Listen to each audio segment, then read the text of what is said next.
um pouquinho sobre a sua carreira acadêmica. O que mais te realiza como um professor acadêmico e qual talvez seria o maior desafio? O maior desafio é fazer com que o estudante que está diante de mim descubra a paixão que eu tenho pela literatura. Eu acho que esse é o meu maior desafio. E o maior prazer é quando você tem um estudante que você sabe que ele não era necessariamente direcionado para o estudo de letras, que ele tem dificuldades imensas para penetrar no texto literário, e que quando você faz uma análise literária e você ouve a voz desse estudante e aí esse declique, ele entende o mecanismo, né? Ou ele entende essa paixão pelo texto escrito. Eu acho que isso que satisfaz qualquer professor, né? Eu lembro sempre de uma autora, não sei se você conhece, que é Maria Valéria Rezende. Não.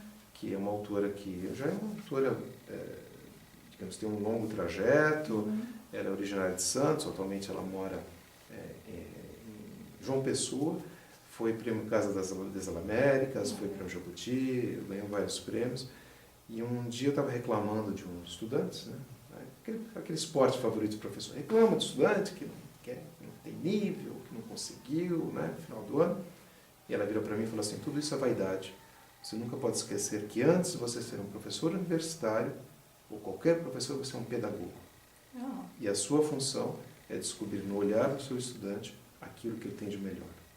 Então, isso ficou tão marcado para mim que eu acho que esse é, ao mesmo tempo, o maior desafio para mim, enquanto professor universitário, e o maior prazer que eu tenho dentro de sala de aula. E o que vem primeiro? O que define o Leonardo Tomm? Seria, primeiramente, a docência, a pesquisa ou a vida de escritor? Difícil pergunta. Eu acho que primeiro a docência, é claro. Depois a pesquisa. Né? Eu sou professor e pesquisador. E o escritor, a parte ficcional, ela é decorrente tanto da pesquisa quanto da docência. Sem, digamos, esses dois pilares, eu acho que não haveria essa escrita ficcional que só finalmente surge, né, depois de 20 anos de docência, depois de um longo trajeto como pesquisador e aos meus 52 anos.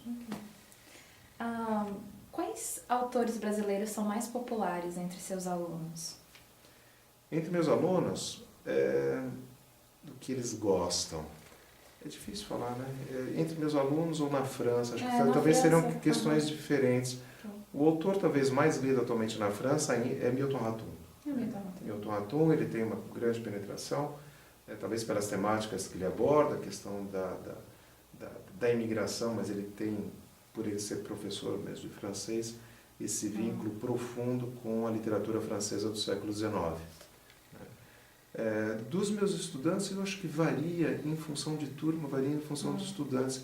É muito curioso, porque muitos dos meus estudantes acabam se revelando grandes leitores de poesia. Não sei se é por causa da minha paixão pela poesia, mas eu sei que, pertinentemente, que no segundo ano, por exemplo, eu dou aula sobre Carlos Drummond de Andrade.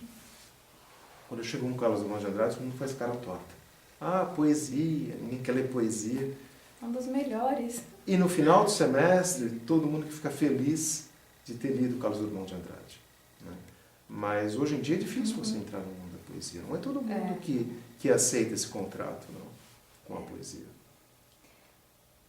São várias leituras. Você precisa dedicar muito tempo, parar. Eu sinto que é necessário sair de todas as distrações desse mundo para pensar poesia. Talvez seja um dos desafios, não? Eu acho assim, primeiro, já a própria literatura, é preciso sair desse mundo.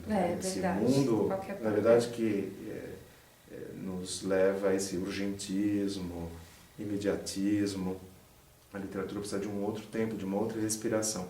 E a poesia, para além disso, ela precisa que você trabalhe o seu imaginário, que você consiga parar numa palavra e que a partir dessa palavra você possa construir possibilidades do seu imaginário.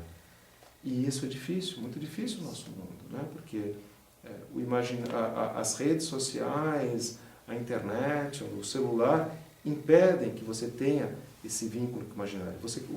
As pessoas leem e acham que aquilo é verdade. Então, quer dizer, isso anula toda a capacidade de distanciamento em relação à palavra e distanciamento em relação ao real, o que exige o imaginário. Então, assim, por isso que talvez cada vez menos as pessoas tenham dificuldade em entrar na poesia, mas curiosamente, cada vez mais se produz poesia, e, sobretudo se você pensar no Brasil atual.